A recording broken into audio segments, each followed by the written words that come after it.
Praise the Lord. The best wishes to you and your family members in the name of God. దేవుని నామమునకు మహిమ కలుగును గాక. దేవుని నామం పేరిట మీకును మీ కుటుంబ సభ్యులకును శుభాభివందనములు. ఈరోజు దేవుని వాగ్దానం. Today God's promise. ఎవడైనను క్రీస్తు ఆత్మ లేనివాడైతే వాడాయన వాడు కాడు. రోమిలకు రాసిన పత్రిక 8వ అధ్యాయం 9వ వచనం. Anyone who does not have the spirit of Christ does not belong to him. The book of Romans chapter 8 verses 9.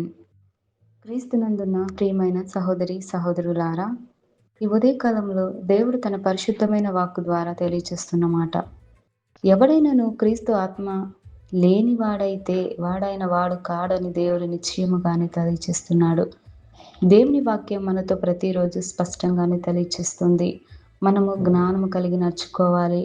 మరి అపోస్తుడైన పౌలు రోమా సంఘానికి ఆ యొక్క ప్రజలందరితో కూడా మాట్లాడుతున్న మాట దేవుని సువార్త విషయమై ఆయనకు పరిచర్యను దేవుని సన్నిధానమున చేరి ఆయనను ఆరాధించే బిడ్డలు, ఆయనకు స్తుతియాగము చేసే బిడ్డలు ఎవరైతే ఉన్నారో దేవుడు వారి పట్ల ఉంటాడు. దేవుడు తప్పకుండా వారికి అండగాను వారికి సహాయం చేసే దేవుడై ఉన్నాడు. ఎవరైతే దేవుని ఆత్మ తనలో లేకుండా మేము పరిశుద్ధులమని చెప్పుకొనుచు పైకి దేవుని బిడ్డల వలె భక్తిని కలిగి ఉంటారు, కానీ హృదయంలోనూ లోక సంబంధంగా జీవిస్తూ మరి దేవునికి అయిష్టంగా అవిధేయంగా బ్రతుకుతూ ఉన్నారు. అటువంటి వారు దేవుని బిడ్డలుగా పిలవబడరు అని దేవుడే మాట్లాడుతున్నాడు కదా.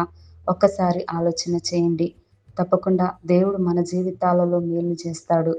దేవునిని నమ్మండి, విశ్వసించండి. దేవుని యొక్క ఆత్మను మనము దుఃఖపెట్టవద్దు. దేవుని ఆత్మను మనము ఆయనను పరిశుద్ధుడు అని కొనియాడబడుచున్న యేసయ్యను మనము స్తుతించాలి. కనుక తన కుమారులు తన కుమార్తెలను దేవునిని తన సొంత రక్షకునిగా అంగీకరించిన వారి జీవితాలలో దేవుని ఆత్మ తోడుగా ఉంటుంది. దేవుని ఆత్మ మనకు ఎలా నడవాలో, మనం ఎలా జీవించాలో మనకు హెచ్చరిక చేస్తూ ఉంటుంది. కానీ మనము మన శరీరానుసారంగా జీవిస్తూ లోకానుసారంగా బ్రతుకుతూ అన్యుల ఆచారాలు పాటిస్తూ ఈ సమాజంలో మనుషులు బ్రతుకుతూ ఉన్నారు. కానీ ఒక్కసారి ఆలోచన చేయండి, ఆయన మన కొరకు ఎదురు చూస్తున్నాడు. కనుక దేవుని వాక్యమును దీవించునుగాక. ప్రార్థన. మహాపరిశుద్ధుడు అయిన మా యేసయ్య, నీ కొరకు వేచి ఉన్న మాకై ప్రభువా ఈ వాక్యం ద్వారా మాకు తెలియచేశారు. అందును బట్టి స్తోత్రాలు తండ్రి. నీ కొరకు మరి నాయన ఏ బిడ్డలైతే ఎదురు చూస్తున్నారో తండ్రి, నీ యొక్క ఆత్మ అట్టి వారి మీద కుమరించండి. పరిశుద్ధాత్మ ద్వారా ప్రభువా మాలో ఉన్న ప్రతి ఒక్క పాపములన్నిటిని కడగండి, పవిత్రపరచండి. ప్రభువా నీ యొక్క పరిశుద్ధాత్మ లేని ఎడల మేము నీ బిడ్డలు కాము అని దేవుని వాక్యం స్పష్టంగా తెలియచేసింది. ప్రభువా నీవు మాకు సహాయం చేయండి. ఇంకా నీ బిడ్డలుగా మారటానికి మారు మనస్సును దయచేయండి.